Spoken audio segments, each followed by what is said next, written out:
Une maman fait une échographie, puis le médecin se rend compte que ce n'est pas un bébé. Salut à tous et bienvenue sur AZ237. Rebecca Robert, 39 ans, n'avait pas l'intention d'avoir un enfant. Pourtant, selon une échographie, elle était à nouveau enceinte. C'est une histoire merveilleuse. Summer Grave, la fille aînée de Rebecca Robert, était l'enfant unique de la famille lorsqu'elle est née il y a 14 ans. Rebecca et son mari Rhys ont appris qu'ils allaient avoir un enfant unique et elle n'avait aucune idée de la façon dont sa vie allait changer radicalement. Après avoir utilisé un test de grossesse à domicile, Rebecca a découvert qu'elle attendait un enfant. Regardons leur histoire. Mais avant de commencer, voici la question du jour. On me cherche la nuit. Quand on me trouve, on ne s'en rend compte que quand je suis partie.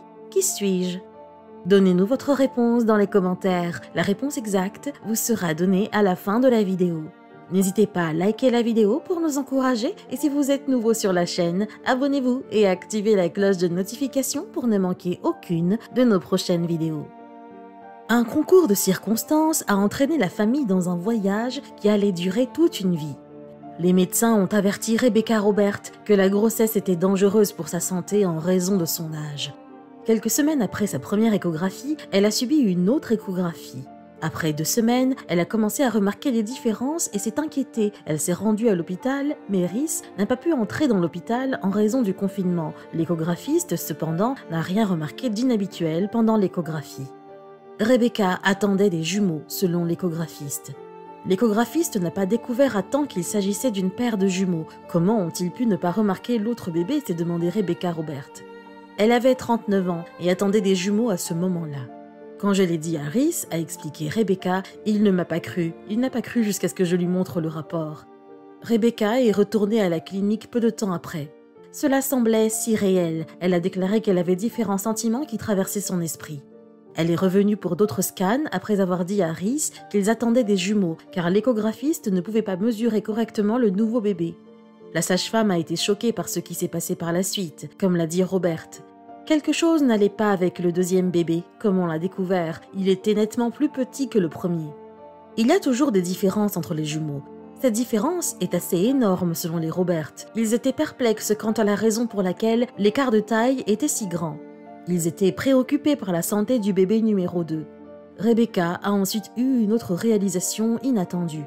Elle a déclaré « Je suis tombée enceinte pendant ma grossesse. On parle de superfétation parce que le sac amniotique était plus jeune de 3 semaines et on a découvert que la fratrie était distincte. Le nourrisson n'était pas visible sur les premiers scanners. » Rebecca, quant à elle, pensait qu'ils étaient toujours des jumeaux. Après avoir découvert qu'elle n'était pas enceinte de jumeaux conventionnels, elle s'est rendue sur Internet. Et dès son retour à la maison, on nous a dit que c'était d'un genre incroyable. Il y a eu peu de cas de ce genre à travers le monde, comme elle l'a déclaré. Selon les experts, 1 ou 2 de ces cas se produisent chaque année. Les autres médecins doutaient qu'elle soit à nouveau enceinte, même après le diagnostic. Ils ont continué à faire des tests sur le bébé, a-t-elle remarqué. Ils ne savaient pas si le bébé survivrait ou non. Notre vie s'est effondrée et je n'ai pas pu profiter de la grossesse. Tout ce dont vous auriez dû pouvoir profiter disparaît, a-t-elle dit. L'âge de Rebecca a fait de cette grossesse une grossesse à haut risque, car elle portait des jumeaux et la liste des dangers s'allongeait. Les médecins étaient préoccupés par la croissance du bébé numéro 2. Vous ne pouvez pas imaginer à quel point j'étais terrifiée quand j'étais enceinte, a-t-elle dit, car les jumeaux étaient plus susceptibles de naître prématurément. En avoir un qui était de 3 semaines plus jeune était alarmant. Ses parents étaient inquiets que le bébé puisse naître avec un rythme cardiaque plus lent ou des difficultés respiratoires. Rebecca et Rhys devaient prendre une décision. La vie du bébé avait été mise en danger pendant la grossesse inhabituelle. Selon le médecin, Rebecca était plus susceptible d'avoir des problèmes avec les jumeaux de superfétation. Cela n'aurait pas d'importance pour nous si quelque chose allait mal. Je protégerai mes enfants pour le reste de leur vie. L'autre jumeau se portait bien et était en bonne santé. À part la superfétation, les médecins n'ont pas pu trouver d'explication à ce qui se passait. Rebecca et Rhys, sachant qu'ils attendaient des jumeaux, ont donc commencé à planifier une chambre d'enfant. Lorsque Rebecca ne sentait plus le bébé numéro 2 dans son ventre, ses attentes pour 2 enfants en bonne santé ont commencé à vaciller. Elle ne sentait plus que le petit coup de pied du jumeau numéro 1 et non celui du jumeau 2. Le premier jumeau était plus grand que le second. Ses coups de pied étaient donc plus perceptibles que ceux du second. Elle a déclaré J'aimerais pouvoir dire que tout était parfait et que les 2 bébés allaient bien, mais en fait non, il y avait un problème avec le deuxième jumeau. Mon visage était rouge et gonflé à force de sangloter. Maintenant je cherchais des réponses. Mes enfants étaient ma joie et ma fierté. Quelques jours plus tard, elle a été autorisée à voir le spécialiste de l'hôpital fœtal, qu'elle a décrit comme l'un des jours les plus angoissants de sa vie. Le problème du deuxième bébé n'était cependant pas aussi grave qu'elle le craignait. Ce ne sont pas de merveilleuses nouvelles, mais c'est mieux que ce à quoi nous nous attendions. L'état du bébé ne mettait pas sa vie en danger. Lors d'un contrôle de routine, les battements de cœur du jumeau 2 ralentissaient. Rebecca se souvient d'avoir passé 2 heures sous ECG. Les médecins disaient qu'elle allait commencer le travail trop tôt. Ils ont discuté de l'utilisation de stéroïdes pendant le processus d'accouchement ou d'une éventuelle césarienne d'urgence. Lorsque le rythme cardiaque du deuxième bébé est redevenu normal, elle a pu rentrer chez elle. Sa grossesse ne se déroulait pas comme prévu. Ce n'était pas facile pour le couple, mais ils ont surmonté les obstacles et espéré un accouchement en bonne santé.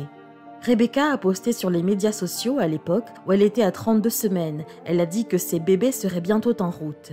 Elle avait prévu d'accoucher à 34 semaines, mais son état de santé l'en empêchait. Lors d'un problème avec le cordon ombilical du jumeau numéro 2, elle a dû subir une césarienne et elle l'a partagé sur Instagram. Le 17 septembre 2020, Noah et Rosaline sont nés. Rosaline avait 30 semaines et 6 jours, tandis que Noah avait 33 semaines et 6 jours.